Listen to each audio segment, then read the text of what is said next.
Hello, everyone, and welcome back to the Blueprint Podcast, where we hope you build the world's best in cyber defense. I'm your host, John Hubbard, and again, we have our three amazing genius authors with us today, Kathryn Knerler, Ingrid Parker, and Carson Zimmerman, authors of MITRE's 11 Strategies of a World-Class Cybersecurity Operations Center. How are we all feeling tonight? We ready to jump into another episode? Absolutely. Sure are. Let's do it. Fantastic. So last time, we were talking about selecting and collecting the right data. And that data's got to go somewhere, right? We're bringing it into this wealth of tools. And that's what we get to talk about tonight. The chapter 8 that we're covering in this episode is going to be leverage tools to support analyst workflow. And I think, as I mentioned, as we closed up that episode, I have a lot of kind of strong opinions and feelings about tools as well. I've run into a lot of terrible tools in my life and struggled through UIs that I hated, and why did they design it like this? Did they use this product and all that kind of stuff? Anyone that's had me as a teacher or listened to any of the podcasts in the past know I'm always talking about usability and why is the tool in my way? Stuff like that. So I'm really excited to hear what you all have to say about some of these kind of common tools and any kind of tips you can give us about finding the right tools to get the job done. So to kick off this episode, I want to start where we usually start. Have all of you been victimized by terrible UI design and terrible tools in your past? Or what is it that brought this chapter about and put it into the book? I think we all have. And I'm having visions, just as you said that I'm having visions of terrible Java UIs that were conceived 25 years ago in a different time in a different place. And not on Windows and not on Linux and not on Mac OS. And it's all coming flooding back to me. I think we've all got complicated feelings about this topic. This has evolved so much. And the many years that we've all been doing this, obviously, this chapter is, and the content therein is one of the reasons why we felt like we needed to do a second edition, like so many of the other strategies in the book. There's a couple things I think about when I approach this topic. And one of them is, the data estate for the SOC is sprawling. We talked about this in the previous strategy, right? This most good SOCs I work with, in fact, some of the best ones, are not in control of most of their data estate. So they have to deal with this multitude of where the data is and the different tools to do something about that. So there's a lot of people out there who use single pane of glass. And one of the expectations I would challenge straight away is that there is, in fact, a single tool that does it all. Rarely, I don't think I've ever seen that to actually be true. Rather, and this what has inspired the title for this chapter is that we instead have to think about it as a confluence of tools that require care and feeding over time. And that confluence needs to come together in a way that makes sense for our workflow. So with those kind of functions we have to achieve, whether we're calling them one thing or calling them another, in your mind, what are some of the core tools that a SOC has to have to kind of wrangle and organize and use their data and respond to incidents? So I'll start there. I think a SIM tool is probably the most common of larger SOC organizations. And a SIM tool, or a security, event management type of thing, can bring together different kinds of data sets, and you can build correlation rules to be able to sift through a lot of data at once. So it's a good tool for bringing things together. What other stuff might we need? I think there's, it depends on what you're trying to do from a workflow perspective, but certainly at this point, many organizations are talking about automation, talking about SOAR, talking, security orchestration, automation, and response, figuring out how they, enhance what the analysts can do by doing automated types of activities as they go along. You might think about threat intelligence platforms, which we talked about during Strategy 6 about threat intelligence.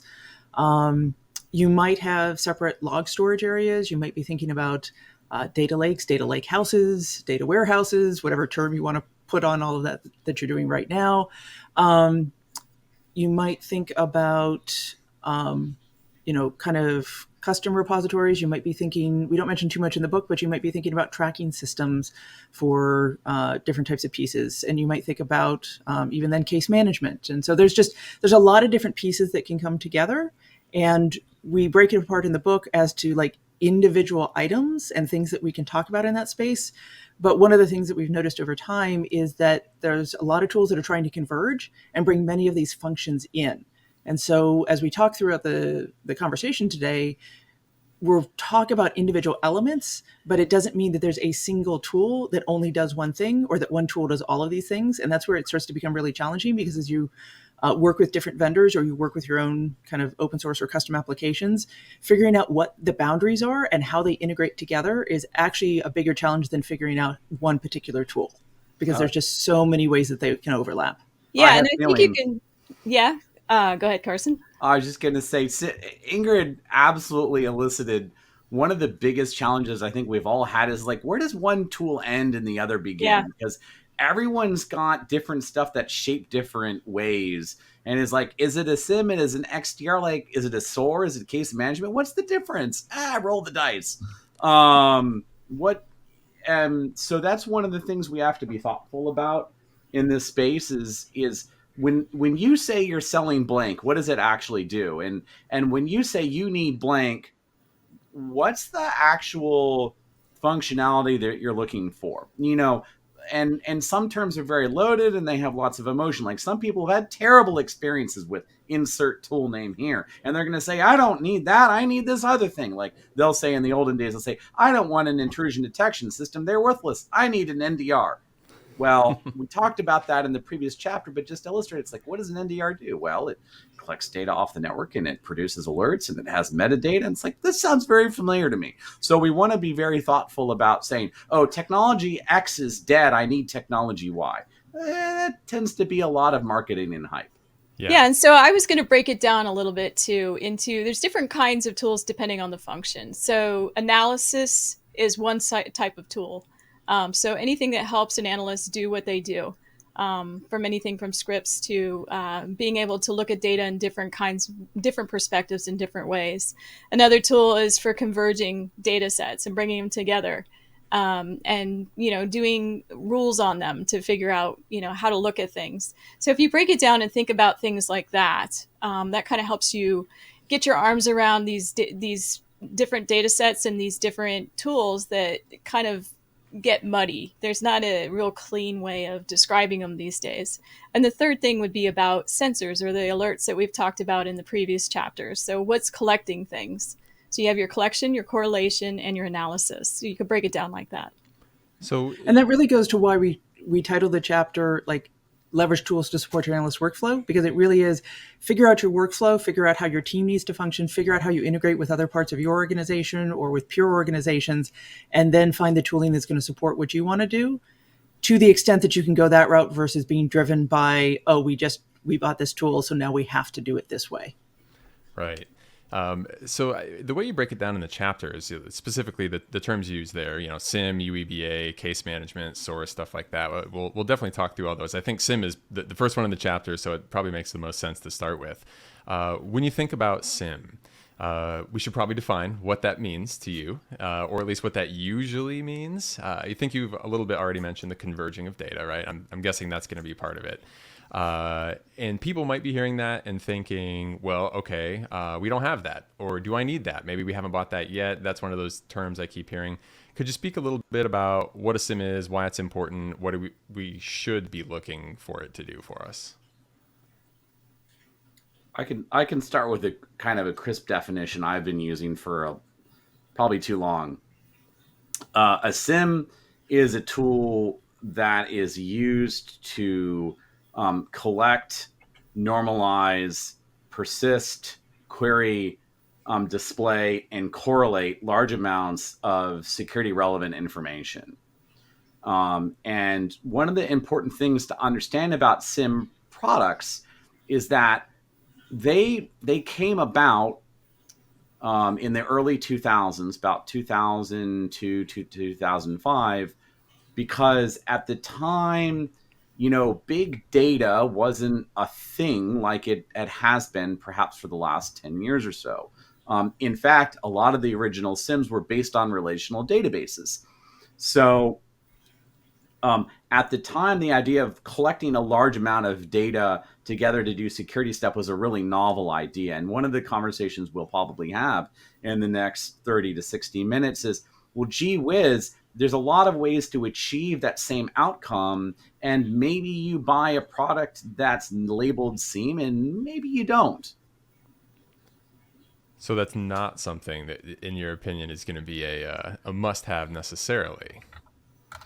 You need the functionality. And this gets back to the point I made earlier. Is one way or another, the SOC needs to be able to collect, persist, and analyze and correlate and do all these wonderful things on an increasing variety, velocity of data and volume. 3 of the V's. And how they do that is a conversation. Yeah, so I've worked in security operations, and it's a loaded question about, do you need a SIM or you don't need a SIM? I've worked in some SOCs that don't have tons of money, but have some really great scripters, folks that know how to analyze and, use some coding language to be able to do things. And we've gone without a SIM pretty well, actually. So that's an interesting kind of approach to things, right? Because a lot of times we just take it for granted that like, oh, everyone must have a SIM, right? Because we just hear everyone talking about it. We see it at RSA and Black Hat and everything. Regardless of whether you have a SIM or not, is there a set of core functionalities that, whether you're building it on your own or otherwise, that like lead to that deployment being successful? Like, is there a concrete list of like, it has to do this specific thing, that specific thing, otherwise we're just completely missing the boat? For sure. I'll start there. So correlation rules are the bane of the existence of a lot of people who are managing SIMs. So being able to understand regular expression and create, real complex correlation rules, that is, it takes a real talented person. So I'm giving compliments to all those who are writing correlation rules and regular expression of your different SIM tools. So that's definitely one of the biggest things about a SIM. Anything else? Yeah, I think when you start breaking down the functionality, you're really going back to some of what Kathryn said. You're really looking at, can you bring the data in and have it stored in a place where you have it accessible at the speed and time that you need? And so that's something thinking about. SIMs are often, you might want to think about them, or think about your live storage and what you want to be able to access right now versus something that you might have in a backup data store or someplace else. So you're really thinking about how and where you store that data, how much you have at any given time, how much is immediately accessible for querying. Then you need to be able to run a set of queries on top of it to get out and extract the information that you're looking for. You need to think about accountability and logging. A lot of times a SIM is used by organizations who have auditing requirements. And so that ability to actually go in and know when data was put in, have the provenance of it, know who accessed it, make sure that it's not going to be changed, anything else, can be a really important factor for however you store your data, whether it's a SIM or in another location. Then you need to think about, the querying, the correlation. Normalization is one of the huge challenges because what is labeled as an IP address in one data feed is labeled as IP underscore address in another data feed, is labeled as IP, and the third data feed is wherever. So all of those things to help you normalize, whether it's the naming or the time zones or whatever else you need to bring in. And then thinking about how you do you need a workflow on top of that data in that tool, or is there going to be someplace else? So as you start doing your case management, as you start thinking about, how are you going to take the data and what you find in the SIM and what you're looking at and start representing that or making it accessible to other analysts or putting it into reporting or doing something else. And then you need to figure out how far you need to go down that process of, does this actually do reporting correlation, with other types of data from maybe other departments or something else. So it really is thinking through the whole life cycle of how you're going to work an incident, and how actually you're going to go from event to incident to response to everything else, and figuring out what parts you want to put in that play. And so that's why we keep going back to, you can call it a SIM, but really you're trying to fit in certain parts of your workflow and make sure that you've got the capabilities that are going to allow you to do the things in that part of the workflow. And now I have an idea for third edition of changing this completely and not talking about the tools, but talking about the workflow first and then talking about how the tools plug in. So maybe later, maybe next year. Maybe later. John, I think to double down on what Ingrid and Kathryn both said, when I think about SIM versus going and buying kind of an ordinary general purpose big data solution of some sort or another, or an EDR or something of that sort. I think about probably 4 core features that I all expect to see in a SIM that may be missing from almost anything else I'd buy. Number one, I think about having a capability that has a lot of off the shelf, robust data collection and parsing. One of the biggest challenges, if you're starting from a generic solution, you're going to be missing a lot of those parsers, and parsers are a pain in the butt to write. Pain in the butt because there's thousands of them. And it takes an army of people, be it working for a vendor or open source community or perhaps both, to keep those up to date. So that's number one. The second is in any modern SIEM, we expect that data store to provide sub-minute query response for what I'll politely refer to as sane amounts of data being queried in sane ways. And sane is relative to your particular query language and analytic problem. The third is that it's going to come off the shelf with a set of correlation capabilities or rules, where you have this beautiful menu of things to at least start from. Are they perfect for you? Probably not, but they're the menu for you. And then finally, you have these prefabricated ways of viewing all this beautiful things you've either collected or generated. And so if I think about a generic approach, or I think of something that's not a SIM, it's likely missing one or more of those 4 things, whereas a SIM should be giving all 4 of those to you. Gotcha. So I like that way of breaking it down, kind of the input, can we bring stuff in and like cleanly just understand what it is in the first place? Can we query the stuff that has been stored, the rule sets, and then kind of the visualizations and the viewing and the output of the reports and all that sort of stuff? Breaking that down into those pieces, I think makes a lot of sense and hopefully is clear for the listeners. In terms of maybe ROI or the value proposition on a SIM, thinking about those things, I definitely have a lot of people ask me, like, I know we're paying a lot for this thing, but I'm not sure I'm getting either what we're paying for it or the maximum that we could be getting for it. Any kind of guide questions that you could give to listeners to have them maybe kind of self-reflect on, am I really getting anything or everything that I can get out of my SIM? What should they be expecting? How can they evaluate the ROI on their purchase there?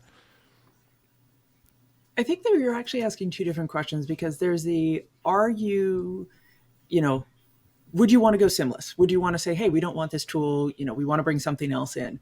And this is a discussion I often have, whether it's about a particular tool or whether about to choose an open source project or whether to roll your own or something else, is how much time is it going to take an analyst on your team, an engineer, somebody else to do the same things that this tool is going to do? And not just the initial time, but keeping in mind that all the vendors are constantly updating what they do, providing new features, dealing with problems. Carson was just talking about parsers, So just doing that self-evaluation of where you stand and, how much does a person cost you versus, what does it cost to buy the tool? And tools are incredibly expensive sometimes, but so are people. And so really starting to think there. And then I think there's the second question of, okay, you've decided to buy a tool, and are you going to get the value out of it? And that's a huge issue, where you run into somebody who just says, oh, we're going to open up the box and we're going to install it, and we get our couple hours of training.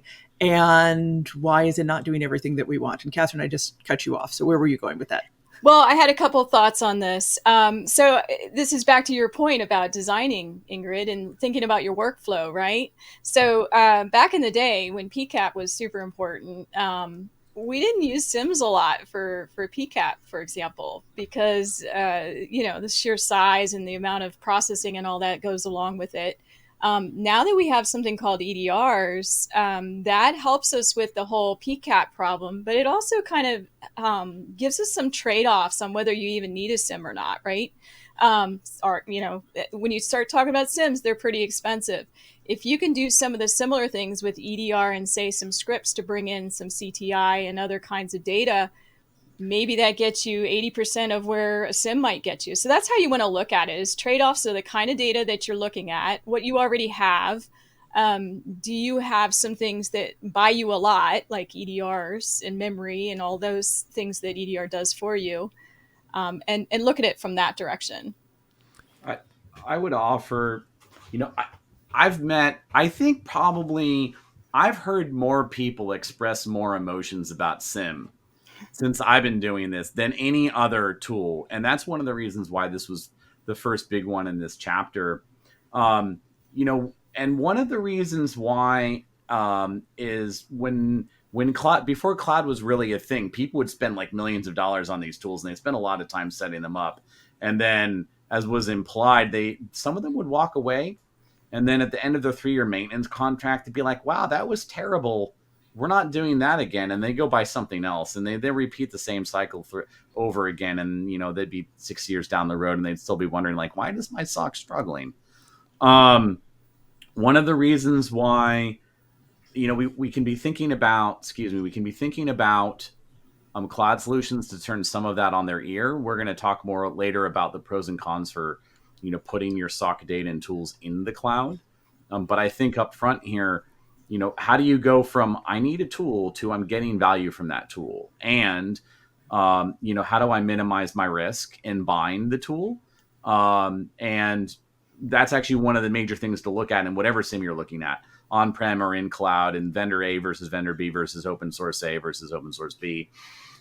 Is what does that pricing model look like? Is it per node that processes the data? Is it gigabytes per day? Is it per number of analysts? There's a bunch of things that go into it.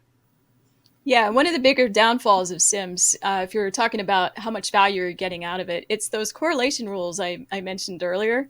If you're not getting everything out of your SIM, part of it's because maybe you don't have the right talent that are sitting there writing those rules. So that's somewhere I've focused before and had people brought in some more expertise to help build out the capabilities.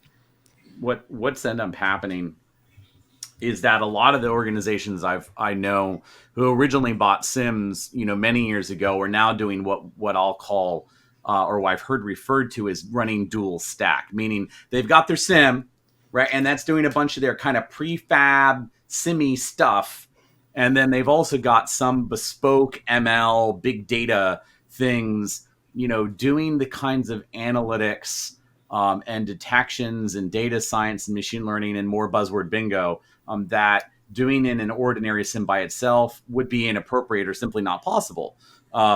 And then they will put together kind of this bespoke data architecture to, ingest the data once and send it to where it needs to go, and, enter message buses to solve that problem. But generally speaking, these are things that you would only find in some of the largest organizations. Right. So with all that potential complexity, I think there's no tool that I've heard more over the years referred to at least having the potential to be that single pane of glass, right? That term we mentioned at the top of the episode here. You mentioned having sensors producing data. We have our kind of converge that data, which is what the SIM is doing, and the analysis piece, which is also to a large extent, but not entirely, happening in a SIM, and case management, which could also potentially and sometimes does happen in a SIM. Is that the tool that is going to be, if anything, the mythical pane of glass, or are we moving into a world where that's not a thing anymore, or is there a better, newer buzzword acronym that might be the new single pane of glass? Any thoughts on that?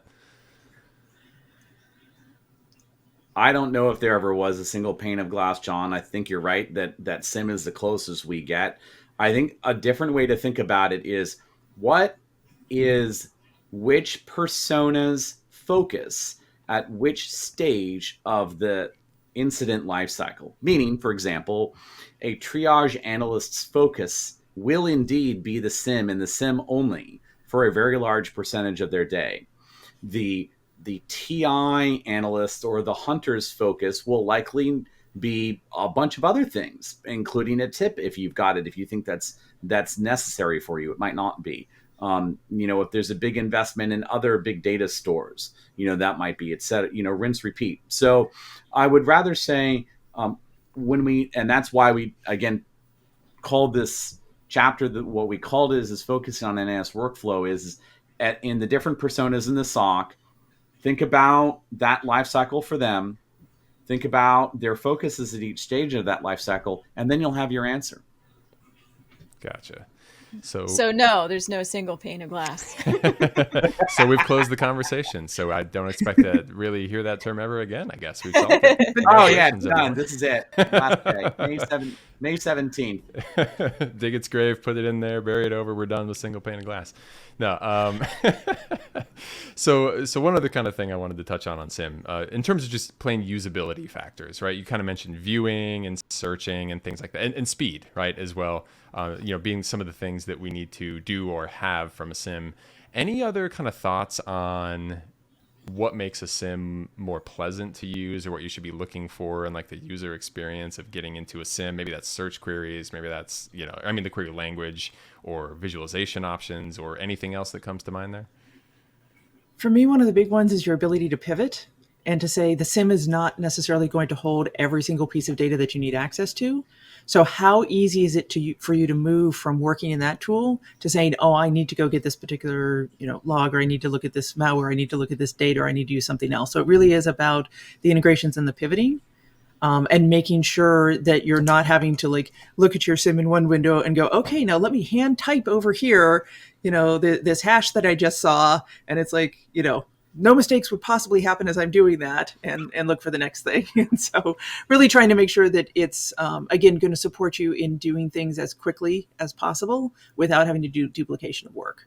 And SIMs have enabled us to break down the jobs into, you can use less experienced people to kind of help with that first line on SIMs, and then have more advanced folks, following up and pivoting and doing some other things on the side at the same time. So it kind of, helped us to break down the SOC, the window, so to speak.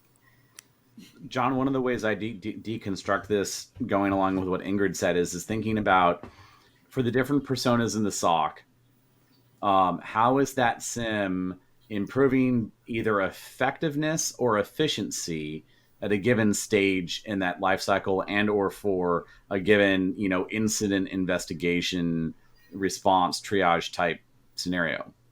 And that's where, going from alert to, a series of curated queries, curated dashboards, or enriched information, and the things that the SOC does repeatedly, and helping them reason through that information, even before they start response, to me is where the value can be really great, and is once again another point in today's conversation where we can say the SIM is one way to do it. Analytic notebooks are another way to curate a set of queries and data visualizations together that enables people to reason through data very rapidly and pull data together from a bunch of different places. Yeah, so plenty of options on all this stuff, right? Yeah. One of the other, I do want to actually close out, though, because we've talked about this a little bit and said, oh, you could do other things besides SIM, and here's some of the problems, and here's whatever else. I have worked with SOCs where SIMs are incredibly successful. Mm-hmm. And so they are still a very valid tool. And I want to make sure we're not overemphasizing all the problems without acknowledging it. For many SOCs, it is well worth your time to look and see, is this going to be the right tool for you? I agree. I don't think, I'm curious if an official industry analyst was here, what they would say. But you're settling for us today, the four of us today. I would argue that SIMs are on the plateau of productivity. When it comes to the trademarked hype cycle, I think they've ascended the plateau of productivity. And I think we all kind of have these kind of mature viewpoints on what they are and what they're not. Yeah, there's one point I meant to bring up earlier. This is a more detailed thing, but bringing history of your incidents into a SIM is a super useful thing. So back to what everybody's saying, I know it's a detail, but I meant to say it earlier. One of the cool things about using SIMs is you can build the history into what you're doing. Yeah, there's a lot of in my view, right? A SIM, I see a ton of value of that. Just everywhere, largely if you can get the right data in, if you can write the right rules, if you can make the right visualizations and dashboards, it's probably going to be worth it, right? In nearly every case, there's no other tool that really gets all your data in one spot, makes it more usable. The slide I have in my class is it's the tool that turns the coal into diamonds, right? If you make it do that. And so it may not be making your data, but it's probably, or should be, making your data better matter in a lot of cases. And as long as you have enough data to justify getting a whole system to do that and have those specific needs, and you don't have other kind of scripts that can do that, I think it's definitely a well-justified tool in nearly all cases. And yeah, very mature product that's been around, as much as everyone loves to, joke and point out some of the ways we can mess up with it, because it is complex, right? It's easy to mess up, easy to not get the value. But I think in general, yeah, solid bet for a lot of people. The other thing that I wanted to bring up here is, with the context that the SIM can bring, that's all great. But we've moved into a world where there's a lot more focus on identity. We brought it up last episode, right? We were talking about identity kind of being the next thing after looking at network, then endpoint, and now we're more focused on that. The other thing or the next thing that you bring up in the book is UEBA. So I'd love to kind of start off the chat on that with, what is UBA, and is it more the function we're looking for here, or just kind of the same thoughts on, are we looking for a product, or are we just looking for a thing that does X?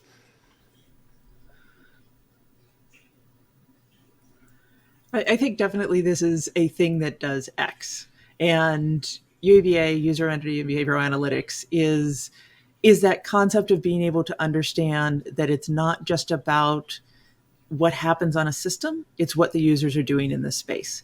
And especially as we talked in the last episode, more towards SaaS applications, you maybe not even hosting a lot of the kind of data stores and applications that your users are getting involved with, really understanding what's happening in that space, who's using it, are they allowed to use it, when are they allowed to use it, are they accessing it from a different location, are there things that seem off about the kinds of activities that they're doing.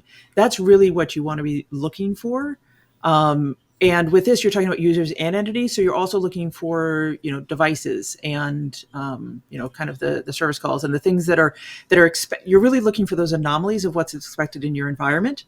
And so this is one of those areas where people might look at it from an identity perspective and say, hey, yeah, there's a lot of tools out there that are capturing this now. You might also be looking, this is a place where, the machine learning data lakes, other things are coming in where people are trying to say, okay, how do we model behavior in our environment? And this is a tough one because there are some environments where, yeah, you expect a user to log in at a certain time from a certain location. They're in the office. They're doing what they're doing. It's a 9 to 5, whatever. And then you have remote work. You have people that are on shifts. You have people that travel around the world. You have, devices that might be used between multiple people. You have all of these things that can make it really complex. And so this is this is one of those where companies, and the reason we talk about it from a tool perspective is, there are companies that are spending a lot of time to try and figure this out and put those machine learning algorithms on top of it and figure out how does this all go together, which is something that many SOCs, cannot afford. And there just aren't enough of the people who can do these kinds of analytics, for every SOC to bring in their own person to think about this.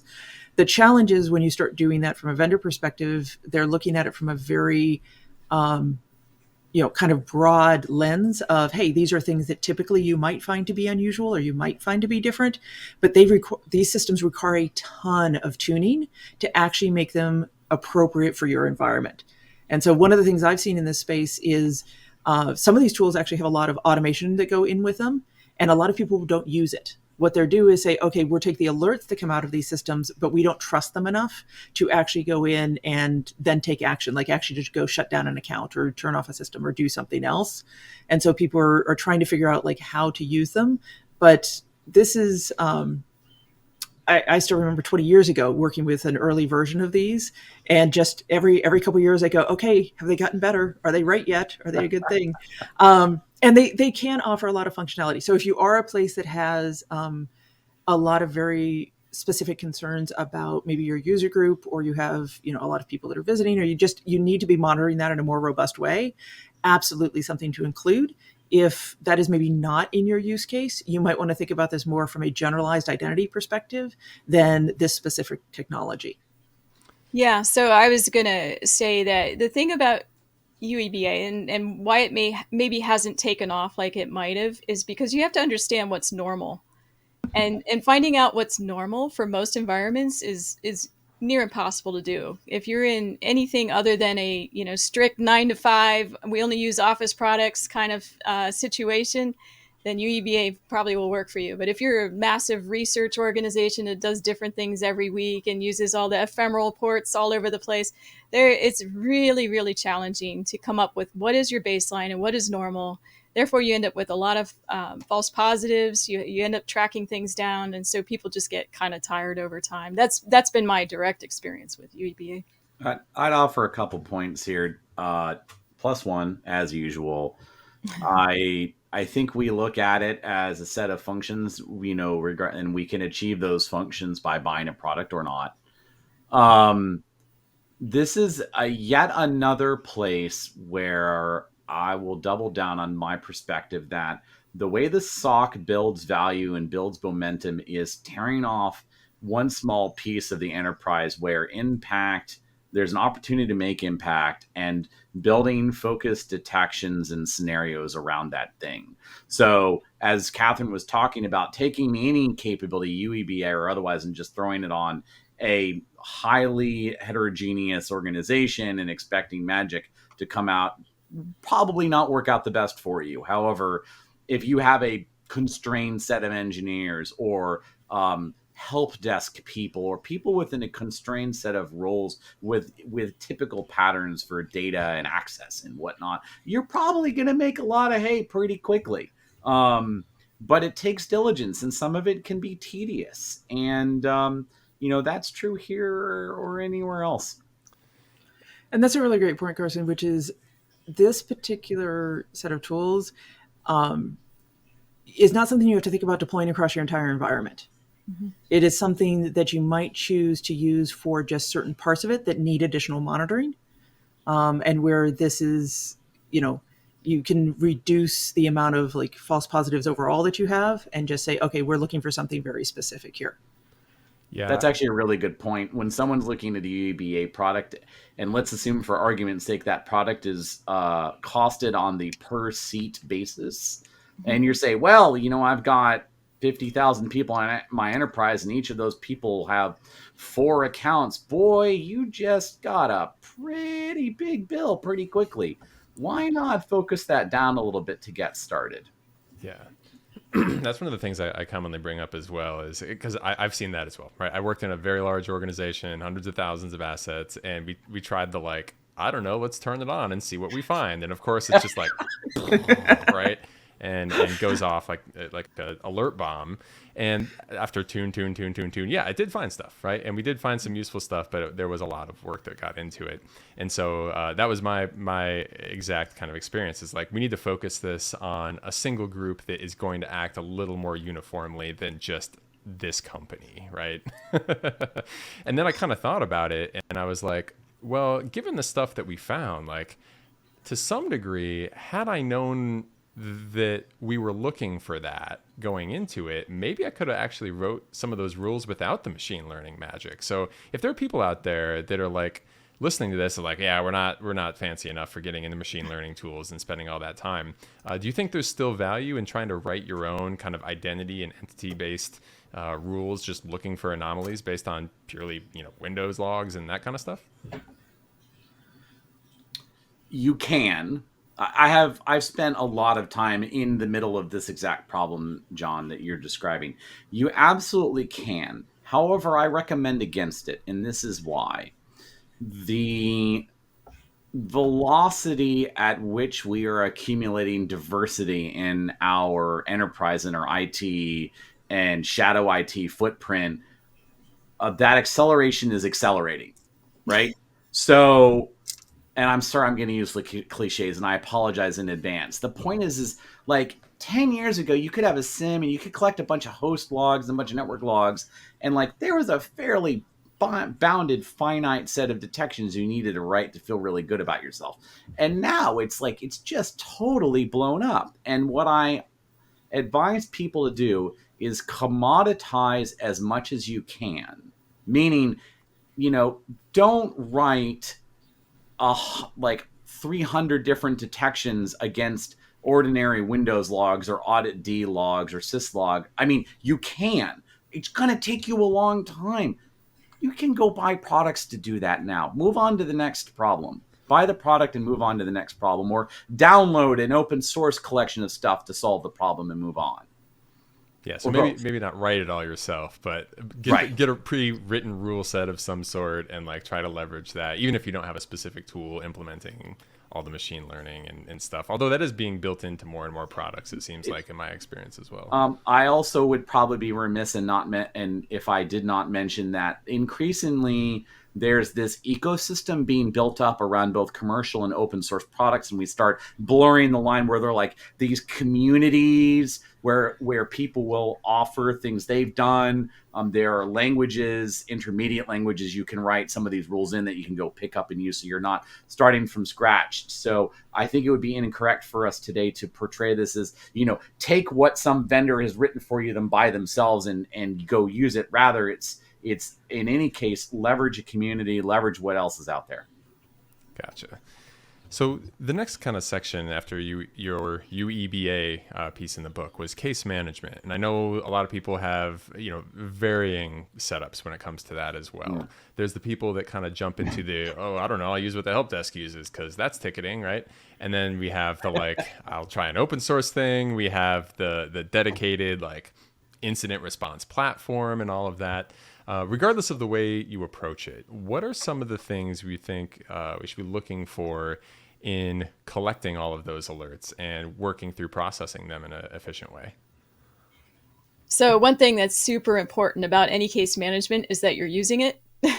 So I've worked for environments and I've used all these tools. We've bought them. We've, got modules that do incident response to bigger relational databases. We've gotten, open source. I've done them all. And the biggest downfall is when people don't use them. And by that, I mean, the advanced people who are doing incident response may not update a case for the operations manager to be able to brief out. So being able to trace from start to finish as you go, a case management tool is the most key to that. And being able to store information and search on that information. So being able to look for dates and being able to look for certain strings and, whatever, malware, whatever you're trying to look for. Also be careful about malware. But being able to use the tool and have multiple people looking at it is the key to that. So beyond using it, what else can we look for? And that's totally fair because I work with a lot of companies. I'm going to double down because this is so important. Kathryn absolutely nailed it. If you have any kind of case management system, you absolutely must be driving case hygiene, case correctness, case completeness, time to close, some set of KPIs that are meaningful to ensure that, the people who are using it and they're doing so held to a set of expectations that are commensurate with the complexity of your shop, right? And that might be 3 people, it might be 300 people. The way I think about case management, and I'm going to do a little compare contrast back to SEAM, people often ask, do I need a case management system at all? And I would say... And yes, you do. The question is where and how, right? Back to Kathryn's point. If there is a SIM out there who has a case management system that is as robust as a freestanding commercial grade or mature open source solution, I'm not aware of it, but you might not need that, especially if you only got 5 people in your SOC. So I would say the main thing I look for in a case management system, other than ensuring you're using it, is does the complexity of the information capture and workflow management that it has there meet your needs, and not just the here and now, but think about, where you're going to be in the time span that you expect to be using that solution. Moving from one case management solution to another after a SOC has been stood up, we don't like this one, we're going to go use this other one, I would argue is as painful, if not more painful, than dumping a SIM vendor and going with another one. Oh, it's terrible. Yep. Amen. It is. And that history of your incidents, that's where the case management tool is super important. So if you're moving from one to another, and I've gone from open source to a purchased one and back, and it is very, very painful. But keeping that history of what has happened is super important. Yeah, that's the I think the term you used before on that, Carson, is the SOC's persistent memory. That's one of the places that it largely lives, right? And depending on if you have a dedicated threat intelligence platform or not, like that might be where all of the indicators you've ever seen may live, and only there, right? Right. And so if you're not recording that, you're going into every case with amnesia, right? It's just like, oh, You're going to have I seen repeat that before? history. I don't know, Exactly. right? Yep. Yep. Yeah. Yep, absolutely agree with that. Any other thoughts on usability or workflow or specific features you like to see or don't like maybe in a case management software? I think about this again from that workflow perspective of, okay, you have to be able to get the data into it somehow. And how much work is it going to take to actually put it in there? Like, can you hook it up to your SIM? Can you automatically push information? Can you pull in from other systems?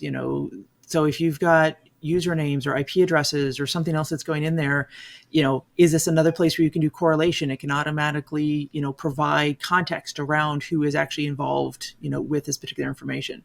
Then there's how do you share it out? Is this something that only your SOC can see? Is this going to be one of those modules Kathryn was talking about that's part of a bigger, maybe, management system? So you could get legal could see it, or communications, or somebody else, so that if you have a major incident and they need to be aware of what's happening, you don't have to then take it out and put it in a different format for them. That may or may not be important to your organization.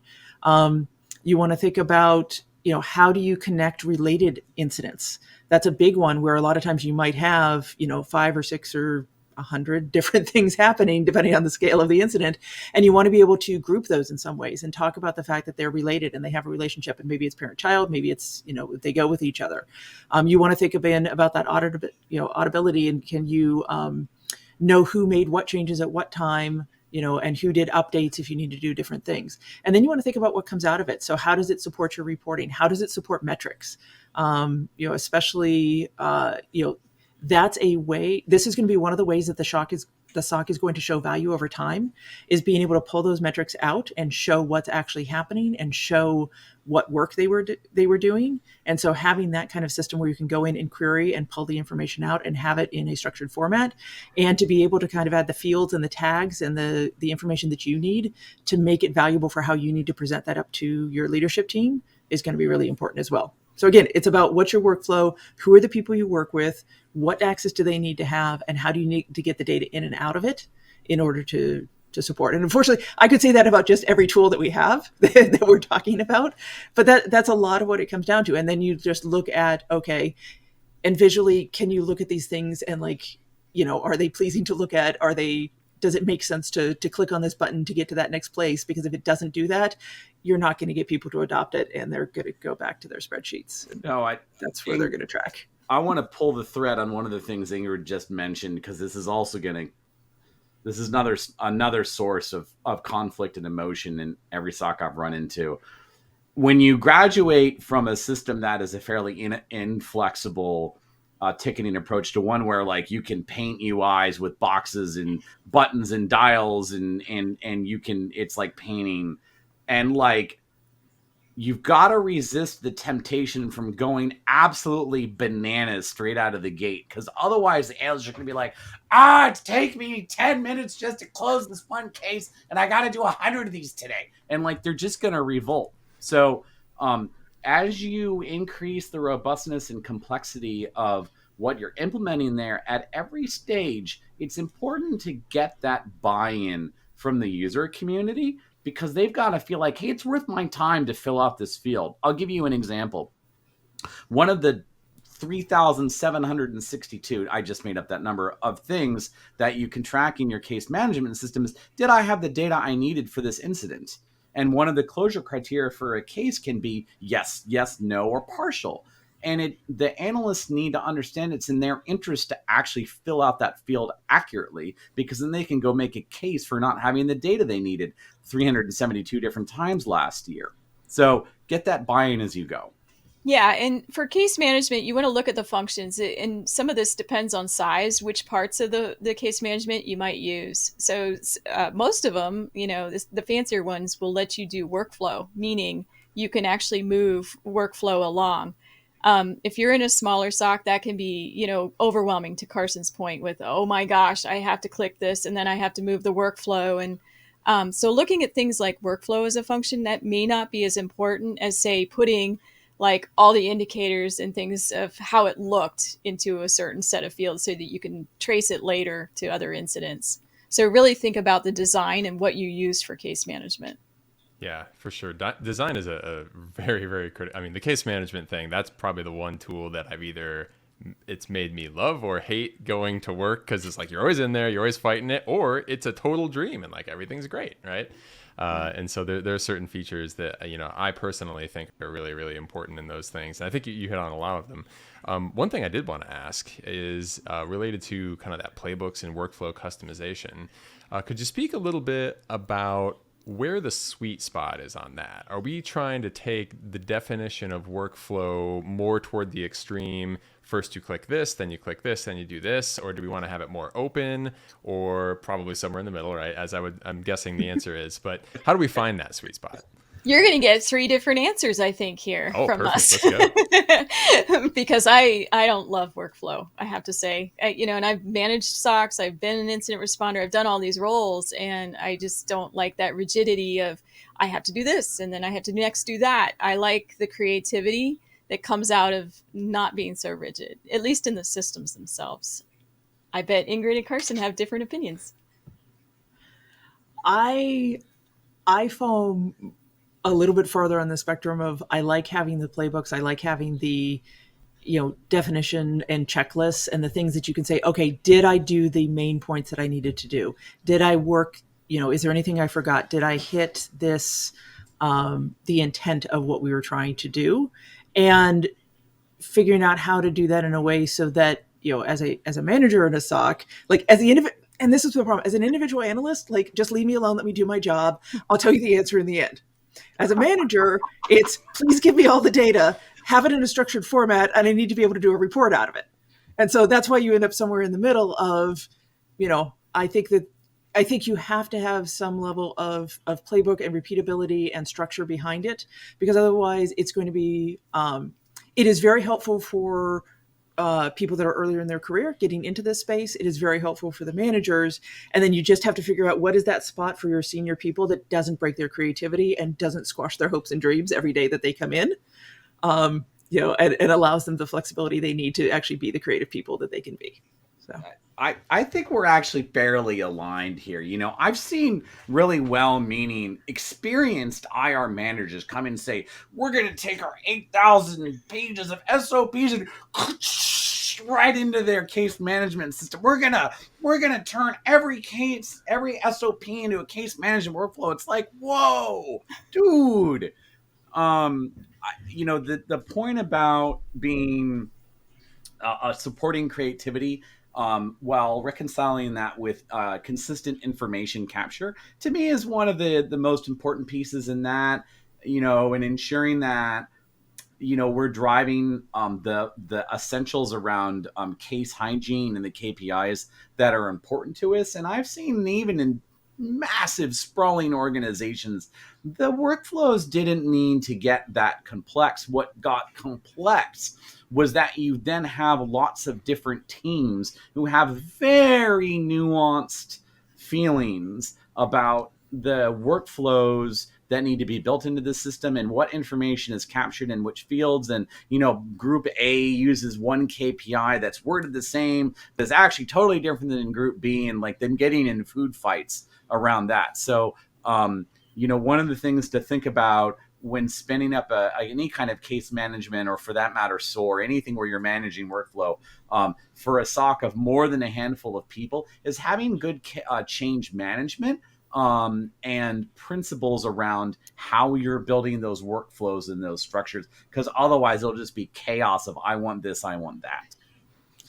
And when we get to our strategy on metrics, we're going to have a lot of conversations about figuring out what is the right level of tracking, and are you actually able to answer questions because of what you're tracking, or are you just tracking for its own sake, and those types of things. And so I think that's going to come up again as a trying to find the balance between things, between structure, between playbooks, between metrics, between everything else, and still wanting this to be a fun but tough job and needing human creativity, and the machines have not solved it for us and everything else. So, and one final point, whatever you decide is your minimum amount of data that needs to go into your case management, there needs to be someone following up to make sure that it's actually getting put in there, and, look at that quality control as you go along. Yes. Yep.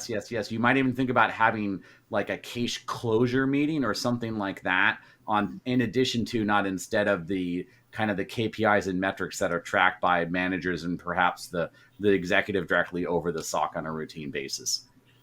Yep. Yeah, I'm of the same mind as all of you on that. In fact, I have some labs and courses that align with exactly some of the stuff you just said. So yeah, totally agree, right? I think there's this interplay between like the manager wants perfect metrics and perfect process, and the people don't want to go crazy, right? And there's a short-term versus long-term win discussion to be had there that we won't get into now, but like it's finding that balance, right? I'm going to mention one more quick thing. I would strongly encourage SOCs that everyone in the SOC should be in some kind of on-call rotation, including the managers. And the manager in-call rotation might be around like who's the incident executive responder for the day, or some cool title that designates them as the person who gets tagged with important decision making during their on-call period.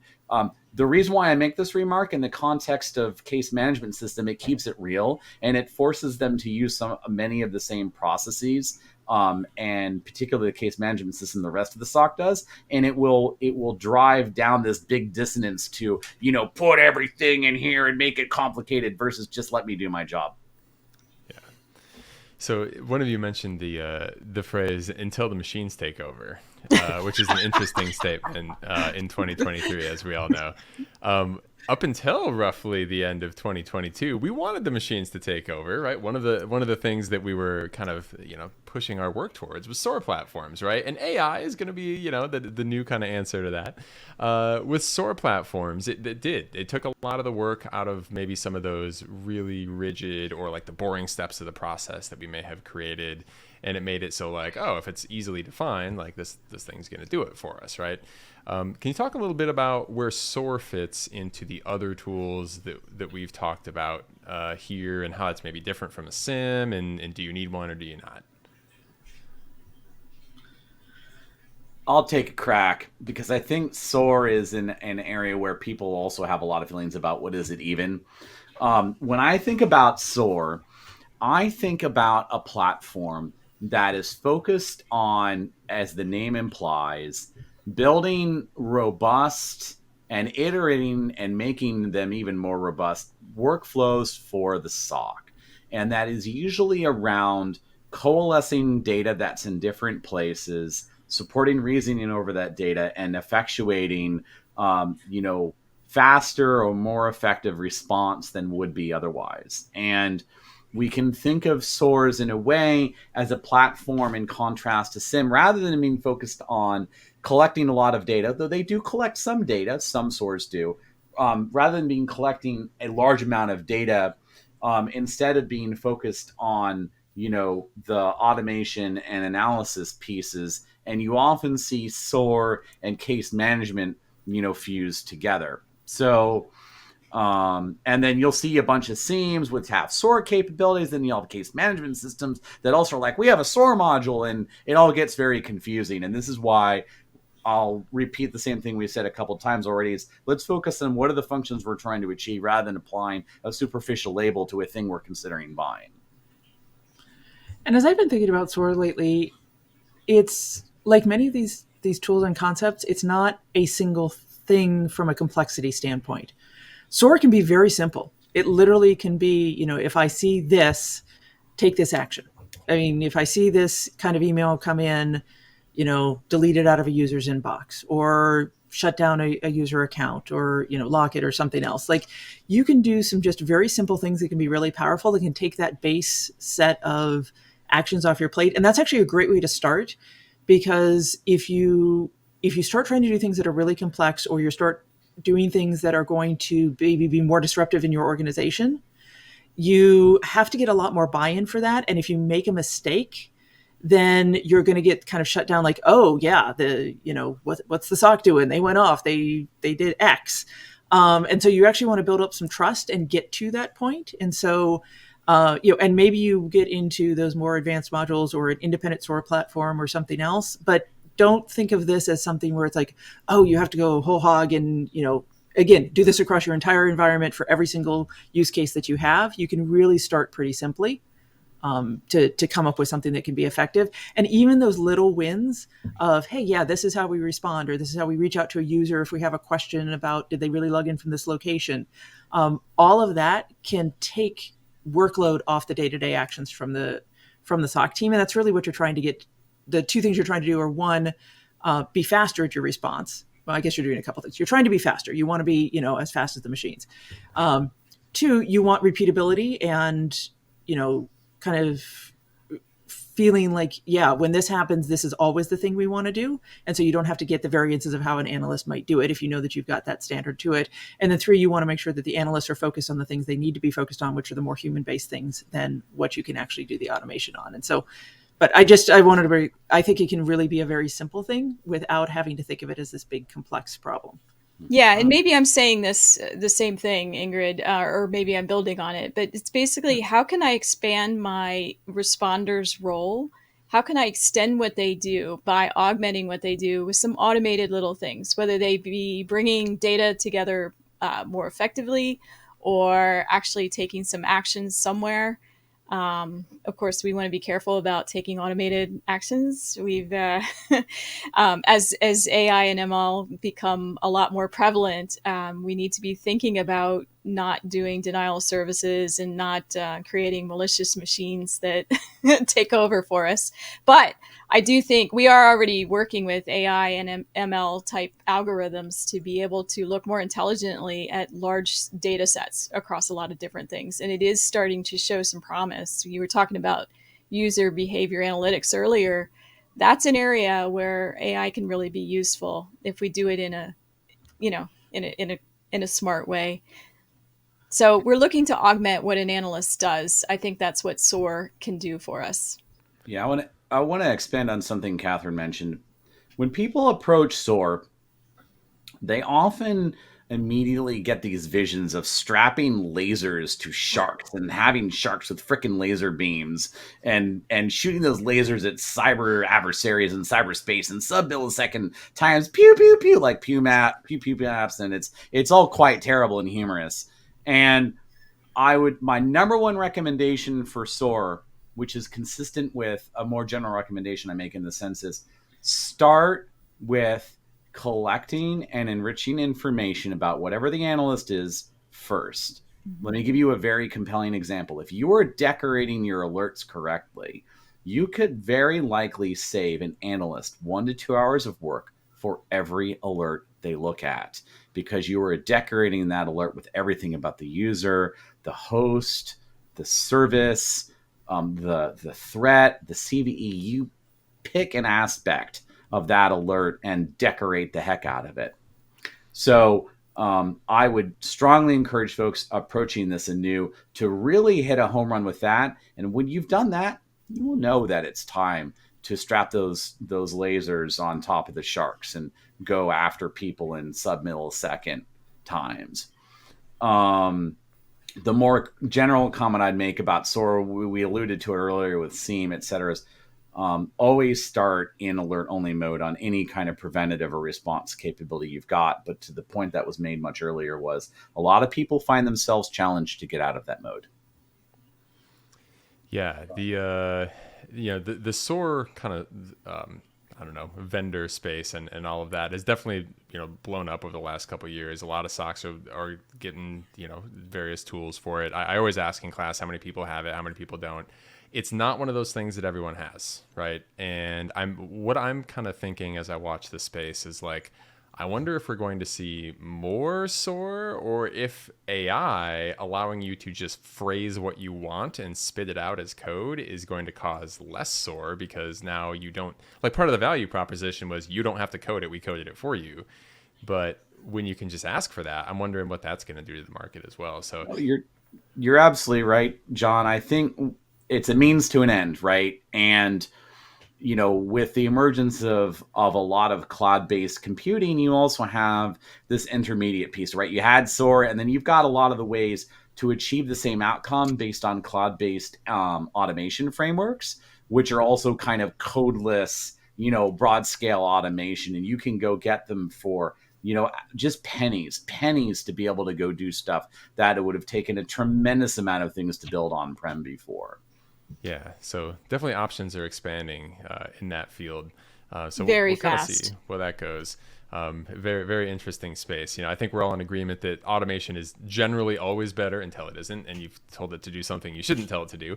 But faster, more predictable, all the reliable response kind of stuff you brought up is exactly what I hear people kind of using it for. And phishing is the one, like I ask every class, what is your killer use case for a SOAR platform and your automation frameworks and stuff? Phishing is every single time that is the answer. And so if you haven't started this before, take that for what it is. I hear a lot of people use it for that in a lot of successful ways. And I think it's because it's a fairly standard problem. It's like you have to take apart an email, we can parse an email, we can do these things with the pieces. So, that would be kind of my thoughts on that sort of thing. Is I hear a lot of people jump in on that. I don't know if there's any other use cases that jump to your mind that you always see people use. Any other like, oh yeah, definitely do this specific thing with it? Well, I mentioned the one big one I always think of is of alert enrichment, and or automating elements of engaging users, which might overlap with your fish example. The SOC, especially if it's doing anything in the realm of what either you'd buy or implement that smells like UEBA, the frequent "was this you" emails saying, "Hey, we saw you do something that was weird. Was that you?" There's a lot of automation opportunities there. Yeah, I've seen examples of that, like not just over email, but like over Slack messages or whatever, and saying like, "Hey, yeah, was that you?" Hit acknowledge, two-factor auth, like all that kind of stuff. And that's a cool way to get rid of some of maybe those anomaly alerts that would otherwise have humans talking to other humans in a slow way, right?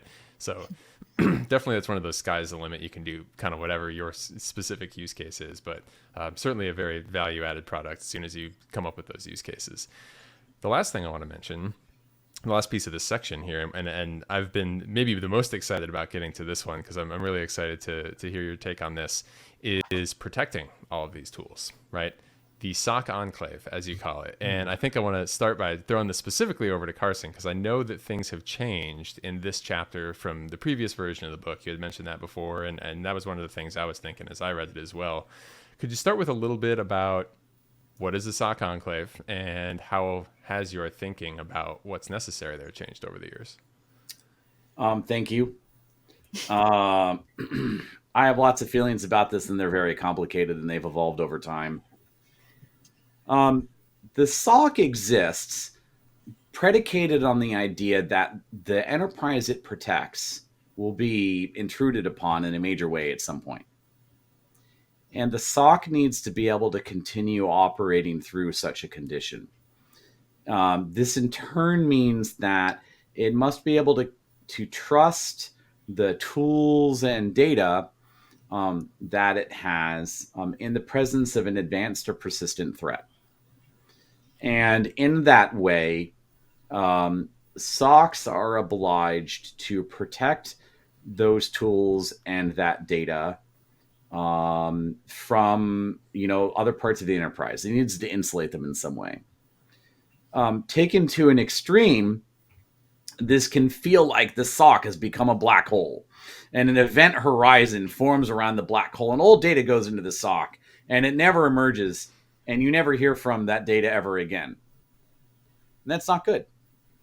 The SOC needs to be able to constantly interact with its users, its services, its executives, its partners, and it needs to be able to pull levers on a increasing set of response actions that grow over time. So there's no absolutist way of doing it. There's no way of saying, I'm just going to one-way feed all of my data to the SOC, and that's that. And what so in the first edition, in 10 strategies, back in 2014, I made some fairly absolutist statements like never join the SOX tools or data or users to the same Windows domain or Active Directory forest as the rest of the enterprise. I stand by the assertion that that's probably non-ideal for a lot of circumstances. However, there are many SOCs that don't have that luxury. And there's this sliding scale of risk and complexity and dollars you want to spend on how to solve these problems and where in the spectrum you fall. Speech over. Perfect. Yeah. So go ahead. Yeah, so it's a real simple thing. You don't want your adversaries to know that you're tracking your adversaries. So you need to do something to protect at least your case management and some of the other things that you're looking at, right? So Carson's speech, very, very eloquently done. You need something in between, absolutely don't share anything and share everything. So could you give us a kind of example or two, like a quick specific, like attacker gets into the environment, what are they doing to the SOC or to the SOC's data or to the SOC's accounts, and how are they doing it, and why does the SOC enclave stop that, or how does the SOC enclave stop that? There's two very concrete things that come to my mind. And one of them, the SOC enclave may or may not be able to help, and that one is sensor blinding. Turning off host bay agents, doing things in the network that means they can't be seen by your network sensors, doing things to either turn off your log feeds or do things that they think that your log feeds won't indicate. So that's the first. And then the other one, it goes along with exactly what Kathryn was talking about, is that the adversary using your tools as a means to understand what you see. And then to be able to act just as fast as you are because you see what they see, or they see what you see. Same difference. So, those are two things I think about, and we could write a whole book probably on how to solve this just this one problem. And one of the immediate things that always comes to mind is always have multiple perspectives from different log feeds, from different sensing technologies, and different detections on any given part of the enterprise or any given single threat. In terms of protecting, the most critical information that we're collecting, in particular threat intelligence and case data, we always think about either putting that in a different identity plane or adding some kind of MFA on top of that. Understanding those two things by themselves are imperfect and can potentially be circumvented. So we just think about raising the cost to the adversary. And I think communications is an important part here. We're talking about tools, but this also feeds into incident response process and thinking about your communications channels and looking to make sure you've got at least one alternate communications channel that's a little bit, different or outside, or that can be more protected, or, somehow is not all tied together through the same systems. Because if they can get in and compromise an email account, and now suddenly they are, or multiple accounts, and they're able to track the messages that are going across, or they get into your messaging system, or your whatever the platform is, do you have another route? I mean, honestly, going back to actual phone calls and phone bridges is something that I've seen where it's like, because that's just not something we do on a regular basis. In some organizations, like just knowing that you have an additional setup, or being prepared that if you do find that your email systems are compromised, what would it take to go do something else where you can have a communications platform that's a little bit different, is a really important consideration here. I have a tangent on that when you're done, Ingrid. Go for it, Carson.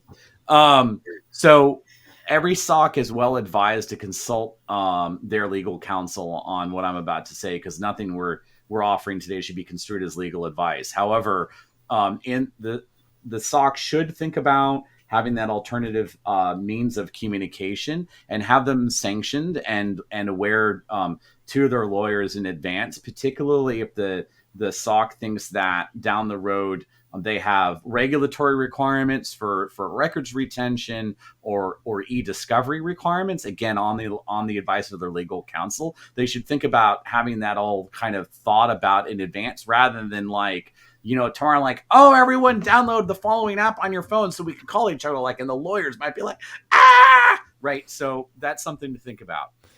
Yeah, absolutely. There's always that kind of piece of it where we're like, oh, and then we have to think about the lawyers too. Because, it's very easy to be like, oh, let's just talk on Telegram or WhatsApp or whatever, right? Like that would be simple until you realize like, oh, that becomes discoverable on a personal device or whatever if there's a big breach and you're, highly regulated industry, whatever. So perfect advice there. The way that I kind of think about this problem is there's the multiple kind of planes, kind of like what we talked about before, really, right? There's the identity piece of it, there's the endpoint, and there's kind of the network piece. Let's say you're a 100,000 person an asset company, and you have the political will and the budget to do something reasonably complex. You don't have to go full, top secret data, skiff, paranoia tier separation. What kind of like practical things would you suggest for a SOC to like do? What would your setup look like in that situation? So if you have the means, I have procured separate network connections. So you can buy, different kinds of networking and multiple vendors across that networking. Just kind of changing it up so you're not relying on one particular provider for everything. Turns out voice over IP tends to be intermingled with some. So it is good to look at multiple carriers for your networks. It's good to look at different kinds of communications. You can go like satellite. You can go. There's all kinds of different ways to change it up. So that's one, the networks. I would say the second is identity. And on a couple layers, I'm going to use Azure terms for a second because Azure is the cloud I know the best. So in Azure terms, the SOC would think about having a separate AAD tenant or failing that separate Azure subscriptions in which to put its stuff and its users, providing it some insulation from compromise of that. And we also think about the on-prem federation for that as well. And there's some implications on email and collaboration and chat.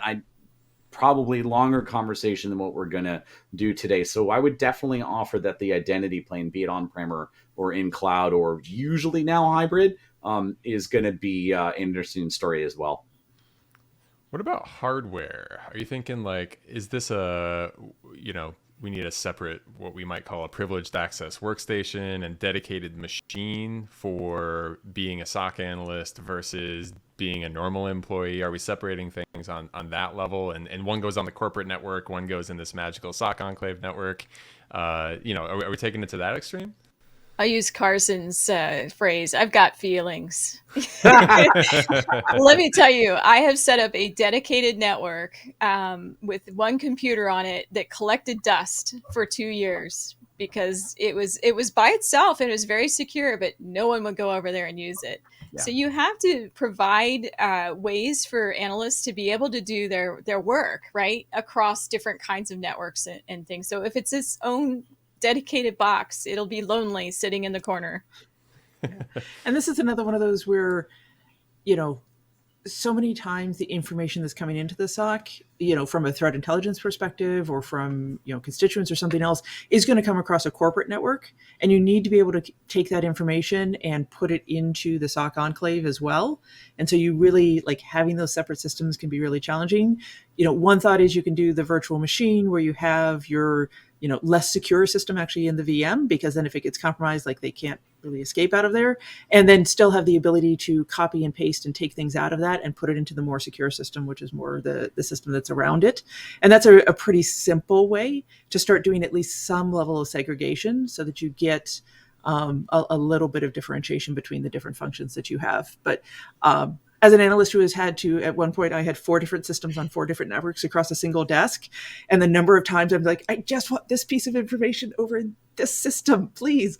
And I'm sitting there typing the hash in again. So I've got feelings about this too. Yep, I've got feelings. Big surprise.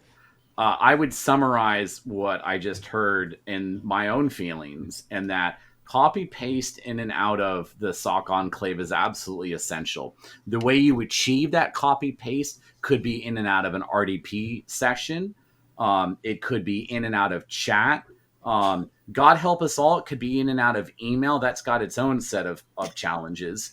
And the way you achieve that copy paste can become a source of hugely passionate debates between these security people and these security people, talking about how we're going to be secure about security. And they become absolutely spectacular. Yeah. There's a lot of potentially complex things that can go on here, and it is a constant struggle of usability versus security, even on this level, like anything else, right?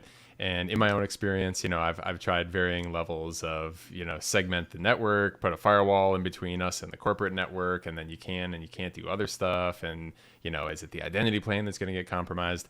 The way I break this down is like, how easy is it going to be for a compromise of the constituency to become a compromise of the SOC? And, whatever that level of comfort is for you, right, that's what you're going to have to pick. But ideally, it's very difficult. And whatever you can do without sacrificing too much usability, still having an acceptable level of usability to kind of accomplish that, that's my feelings. There's another tangent on this that we're thinking about usability right now, which we are very passionate about, and being able to move within the decision cycle of the adversary. One of the other things to think about in terms of the SOC enclave, and you may have feelings about on-prem and in the cloud and putting SOC tools and data on-prem versus on the cloud, et cetera. One of the essential things to think about here is how quickly can the SOC iterate, not only through an incident and through that incident, that like alert lifecycle we've talked about, but also iterate and improve its own tools and capabilities, right? Being able to deploy new capabilities to perform data analysis or, getting data from point A to point B, et cetera, in the cloud is massively transformative, massively. And one of the very important things for the SOC is if it's going to go put its stuff in the cloud, it's got to get really good about how to secure that stuff in the cloud as well. And for that matter, which cloud, right? Is it the same cloud as the constituency or not? So there's some intricacies there, and there's regulatory implications. If the SOC has data subject to regulatory scrutiny and it puts its data in the cloud, where is that data going? And are there laws or regulations that are relevant to that conversation? Yep. Yeah. A lot of potential concerns, but a lot of, hopefully things are getting easier over time, right? That kind of open up the ability to move data around, and as long as you know how to secure the cloud, right? We're potentially in a and that's a whole different conversation, a world of things getting better and going in the right direction. So to close this up, any final thoughts anyone wants to throw out there on usability for SOC tools or integration or anything else that has gone unstated so far? I'd go back to something I said in strategy 3 is always be getting better, but stated better than that. Meaning, we've had this conversation about the SOC tools and SOC architecture and SOC workflow, and I think this is another time to repeat the importance of having those engineers or the people doing engineering and development for the SOC frequently have contact and an intimate, nuanced understanding of what the analysts, the investigators, the responders, the triage folks, who whatever their titles are, what do they do every day, and how do we constantly make that better? Yeah, I guess what I would add to all of this is that tools make and break security operations. When you have cool tools, it's easier to attract and keep, really great analysts. So making sure that you just constantly evolve your tools and your ability to correlate and bring things together, that's fun for analysts. And it's a place where I would focus for any SOC. And I think building from some of the things we've talked about with people and kind of taking what both Kathryn and Carson said and building from that is you have to give your team the time to actually understand these tools, to learn these tools, to research the tools, and to evolve the tools over time. Because if all you do is pull it out of the box, stick it, in your rack, hook it up and hope for the best, and then 3 years later, you're done and you're like, well, we need the next tool because that one didn't work, you're never going to be successful. all of these tools require care and feeding. They require maintenance. They require constant learning because especially if you're going with vendor tools, they're going to be evolving themselves over time, and you're going to have to learn the new features and the new integration opportunities. Or if you're doing open source tools, you're going to have to look for what the community is putting out there and figuring out how you're going to, bring in the latest from that. So there's a lot of maintenance that goes into these that is really important and needs to be part of your workflow and part of your process and part of your staffing plan. It's not just going to magically happen because they had 15 minutes before they went to lunch and they decided to look at something. Yep. So I think that's a perfect kind of cap on the episode there. We all got a chance to share our feelings and go through the Blueprint SOC Tool Therapy Hour. Awesome stuff, though. I had a lot of fun on this one. As everyone said and has mentioned, tools will make or break the SOC. So, absolutely, I agree with that. And an important thing for anyone to consider and improve over time. So, next time, we're going to be back with episode 9, which is going to be communicate clearly, collaborate often, and share generously. So excited for that one as well. In the meantime, listeners and watchers, if you're on YouTube, make sure you subscribe on your podcast aggregator or on YouTube to make sure you get that as soon as that one comes out. You won't want to miss that either. So with that, we appreciate you all for being here. Thank you to our authors for spending their time with us again. And we will see you on the next episode of Blueprint. Bye, everyone.